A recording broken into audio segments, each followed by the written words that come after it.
Okay, we're just going to touch base on narrator point of view, looking at first, second, and third person, and then those different types of third person. So if you did CFA 2 and didn't do a very good job on it, or if it's missing, this review is for you. Okay. So the first things that you do after you read the passage is decide, is this first, is it second, or is it third person point of view? So when you are reading a passage, think, are they talking about themselves? Do I see them using I, me, us, we? All those things that you would use when you're talking about yourself. Or are they talking directly to the reader? Are they using you and your and yourself? Are they giving instructions or directions? Okay, that would be an example of second person. Or are they talking about someone else? If they are telling someone else's story, then it's going to use character names, it's going to use he, she, they, them, etc. Okay, so first person is talking about themselves, second person is talking directly to the reader and using you or yours, third person is that they're talking about someone else. Now, if you decide that it's first or second person, you're done. You don't have to do anything else. But if it's third person, then you need to go on to the next step and decide how many characters, thoughts, and feelings do you know. If you know one character's thoughts and feelings, it's third limited. If it's no one's thoughts and feelings, it's third objective. And if it's two or more characters, thoughts, and feelings, it's omniscient. So we talked about the definition of limited. If you're limited, you're only allowed a certain amount. Okay? So if there's a limit on there, there's a limit on how many characters you know. The limit is 1. Objects do not have thoughts and feelings. So that's third objective. Omni means all. So if it's 2 or more, it's omniscient.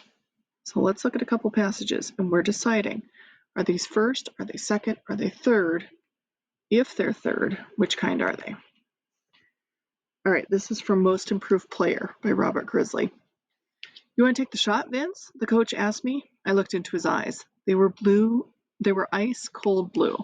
His face did not betray his feelings, but I knew that he meant it. I do, coach. I can make the shot, I replied. He nodded and then put his hand on top of my head. I don't know how long any of us will live, but we will all remember what happens next for as long as we do. Then he slapped me on the back. The referee blew the whistle, and it was time to find out just how I would be remembered. Okay. First things first, is this first, is it second, or is this third person point of view? Well, I see all of these clues that this is first person. The coach asked me. I looked into his eyes. Now it does say like his face and the coach, those things, but you're thinking about who is telling the story. Okay? I knew what he meant. I replied.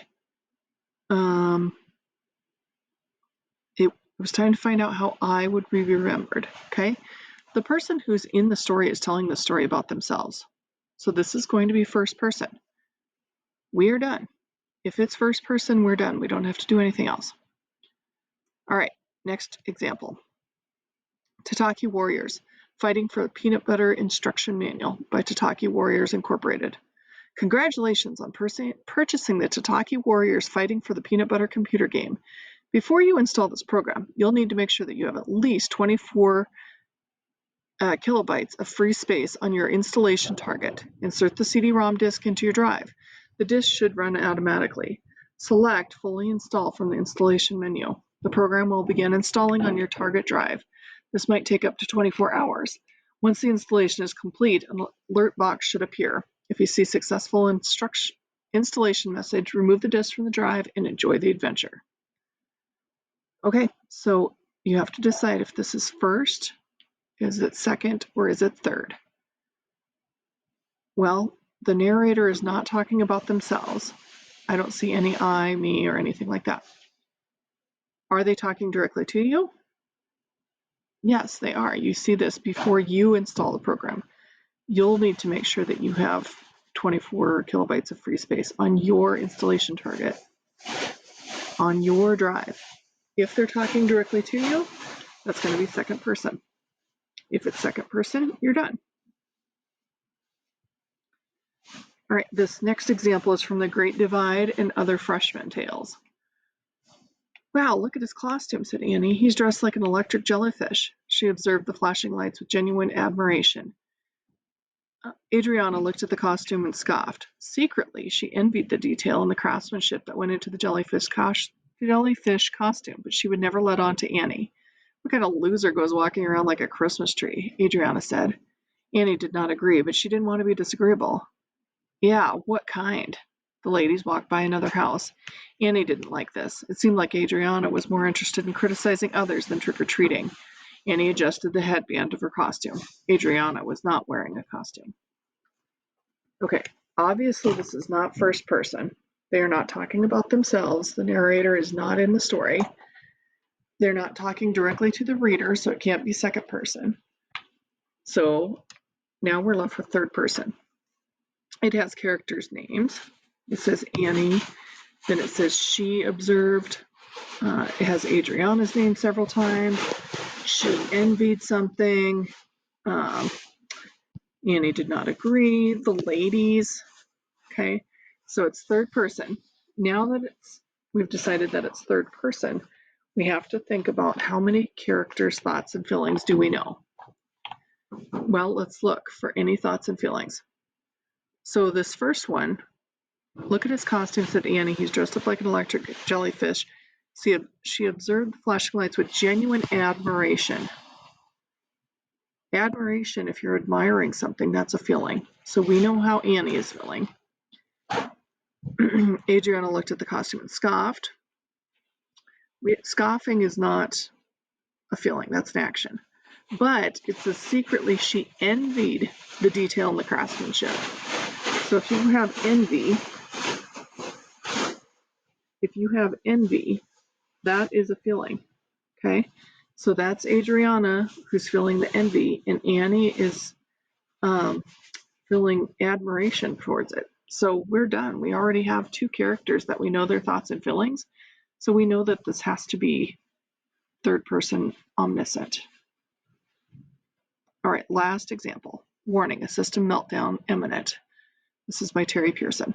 Beep, beep, beep. The computer was going haywire. Scott read the message on the monitor. Error 26, resource not found. This made absolutely no sense to Scott. He continued troubleshooting, unplugging the drive, plugging it back into the computer, closing the program, reloading it, shutting down the device, restarting of it. None of it made any difference. Scott scratched his head. Well, I guess we'll have to recode this driver, Scott thought to himself. But this made Scott cringe. He felt like nothing was worse than writing driver code, except writing the driver code twice. Okay, it's not first person. The narrator is not telling about themselves. They are not giving you instructions. They're not talking directly to you. So it's got to be third person. Our other clue is it says like Scott read, he continued troubleshooting, using Scott's name over and over again, he felt, okay? So obviously it's third person. It says right here that made Scott cringe. He felt that nothing was worse than writing driver code. Scott's the only person in this story, so it's got to be limited because Scott's the only one that we know how he's feeling. Okay? So, one more. Disaster Area, the story of Andy Reynolds by Chris Bowman. Andy looked around his room. It was completely trashed. His floors were layered with clothing. Underneath the clothing were random toys. His lamp had a pair of boxer shorts on top of it. Some of his dressers were pulled out completely from his dresser and lying on the floor. Others were hanging from the dresser. As Andy walked toward the bed carrying a basket, he jumped up in the air and exclaimed, "Ah, my foot! I hurt my foot!" He peeled back the layers under just where he had stepped and found a model plane. He threw it across the room with a crash. Okay? This is not first person. He's not talking about himself. It's not second person. They're not talking directly to the reader. So it's got to be third person. It says Andy. It says his floor, his lamp, his drawers. He jumped up, all these things. Do we know how Andy is feeling? Do we know what he's thinking or feeling about his room being so trashed? We don't. We only know what happened. So if we only know what happened, it's got to be third person objective. Okay? So as you're going through these, look at these steps. Decide if it's first, second, or third person. If it's first or it's second, you're done. If it's third, go on to that next step and decide how many thoughts or feelings you know. If it's one, it's limited. Two or more, it's omniscient. Nobody, it's objective. Okay, hopefully this helps clear up a few things, because you will have to do this on your assessment. So this is something that we're going to continue to work on throughout this unit. If you have any further questions, make sure that you email me so I can get back together with you and clear up some parts that aren't so clear.